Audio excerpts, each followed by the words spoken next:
Conversation for the cultureholics. I want y'all to welcome Benji Fetch to the show. Benji, how you feeling today? I feel good, Mike. I feel real good. I'm excited about this.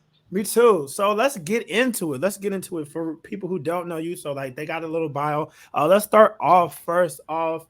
Um, One thing that I like to do like a little icebreaker, right? A little icebreaker. We do a couple of different games here on the show. So our first icebreaker today, we're gonna go ahead and we're gonna do what I call name association, right? So I Okay. give you a name and you give me the first thing you think of about that person, and we're gonna go ahead and we're gonna knock out 10. All right. Okay. All right, so here we go. Let's get this. Let's get this. Let me turn my phone on Do Not Disturb. People be trying to call me when I'm podcasting.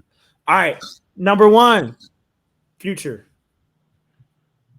Drugs. Okay, I feel that. Kendrick Lamar. Overrated. Ooh, okay. Nicki Minaj. Idol. Black Barbie Ken. I see it. Lil Nas X. Who? Were you being serious there? Is that your? You said the first thing that came to mind. Okay. Woo! This is gonna be a spicy show. I love it. Cardi B. Hardworking. That's a surprise. I'm surprised that you said that. I'm surprised you said that because I thought, okay, we'll get into that. Normani. Underrated. Facts. Kanye West.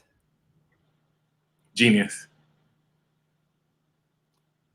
Lil Boosie.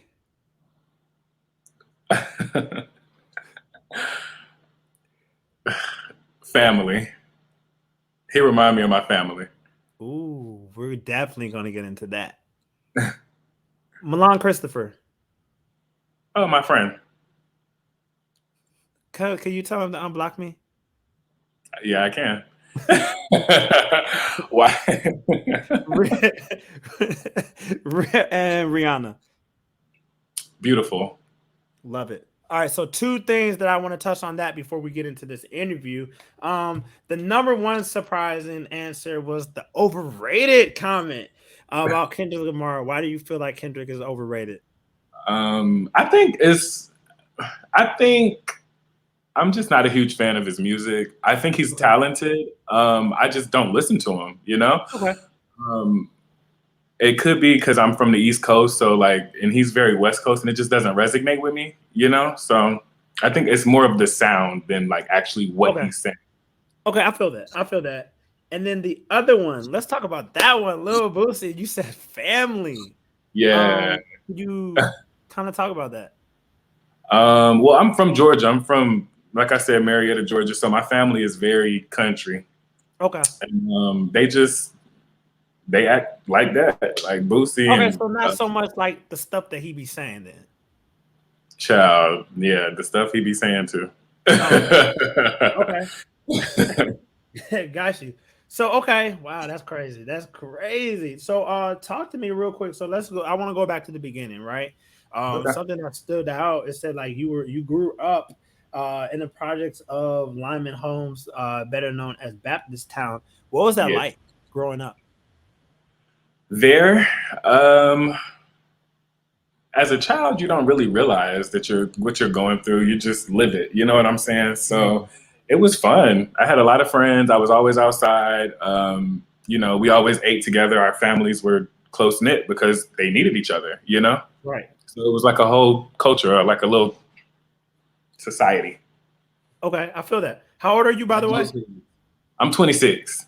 All right, so you're 26. Okay, we're building. All right, so how do I want to start this conversation? Where do we want to go? Let's just go into the music first. So, I know you, and so it said 2022 is when you released Buchqueen. But prior to that, you had to release some freestyles and whatnot. But I see. So you said in school you were doing like show choir and whatnot. Is that where your love for the arts kind of was cultivated? Well, prior to that, I was in like church choirs and things like that. So I think it started there. And then once I kind of got into school and into those settings, it definitely blossomed. Okay. I feel like every artist started off in church. If we're being honest, that's everybody's story. Speaking of the church, well, we'll get into that. Actually, let's go ahead and get it now. I was listening to your music, doing a deep dive into some of your music, Okay. and Tuck, right? Yes. It's a great song, by the way. Thank Love the you. lyrics, love the message. Um, let's talk about a couple of things that stood out to me. One thing that you said, one of the lines said that you used to F a preacher. Is that real or is that or is that cap? That's real. Everything that I talk about in my music is real. So can you talk to me about that song? Because I feel like a lot of members in the community can identify with that song. And just because we've talked about it here, I did an episode a couple of weeks ago called The Black Gay Agenda, and we were talking about how the church handles the LGBTQ community. Hmm. Um, and by handles, I mean mishandles them. Hmm. Can you talk to me just like the process behind the song, the inspiration for that song, and like how that came about? Oh, well, for Tuck, I knew I wanted to. So, honestly, rest in peace to Lil Keed. He inspired that song heavily. Okay. Um, I was really listening. I was like, I love these melodies, and I had this beat, and I'm like, what? This melody would sound very good on my own beat. So I kind of bit it a little bit in a sense. I made it my own. But I wanted to do something that was gonna build confidence within our community. Mm-hmm. So, and I was also taking into consideration what Lil Boosie had been saying to Lil Nas X, and how I'm like, you know what I mean? Like, we have to learn to stand up for ourselves because, like you said, the church mishandles us. And like Facts. you also said that a lot of us artists start in the church. So Mm-hmm. we're getting mishandled at young ages, which is making us less secure in our manhood. Mm. Does that make sense? Makes perfectly good sense. Um I think back to growing up. I've said this on the podcast before. I remember them using words in the pulpit like queen, Hmm. um Yeah, I was called a queen in church, and young me, sissies, I didn't think anything of it, or a yeah, drama queen, and I didn't think anything sissies, of bull daggers, like all of that it. stuff. And like looking back at it when you're an adult, you're like, wait, like they're preaching this from the pulpit. It's Mhm. very dangerous. Saying things like, "Oh, It's you got toxic. these boys out here with all this sugar, sugar in their tank." Like, what? And that's what we see in churches. So like, I'm glad that you woke that up. Did you have a lot of pushback for that song, either from people in Yeah, the church, family?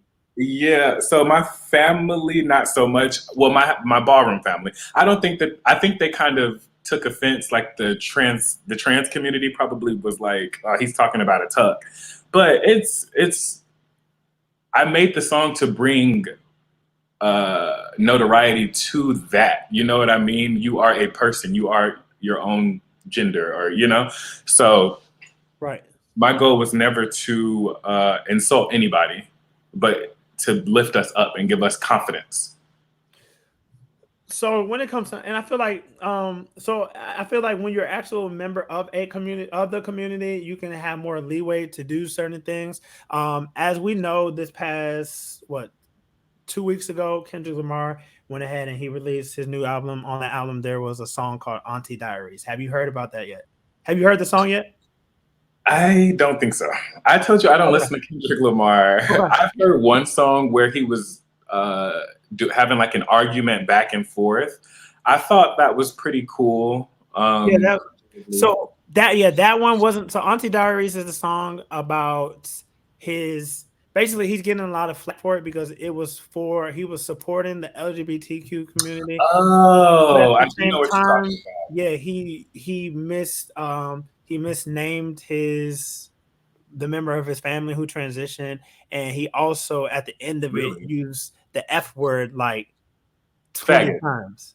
Yeah, he said faggot, faggot, faggot, faggot, faggot, faggot, faggot, faggot, So, faggot. But he said that he was doing it to show how much, like, so Kendrick, like the one that you were talking about with the argument, right? With mhm, the argument, like he was doing that from a perspective of a man and a woman and their toxic mhm, relationship. mhm. And this was him once again telling a story from where he used to be to where he is now. but a Mhm. lot of members of the community are angry about that.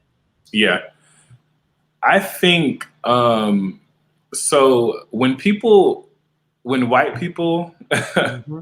do things that people we don't like, we Mm-hmm. call them culture vultures. Mm-hmm. So I think that it's the same thing.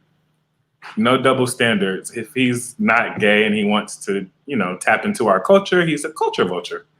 Even if he's bringing light to, if he's speaking to cisgendered straight people.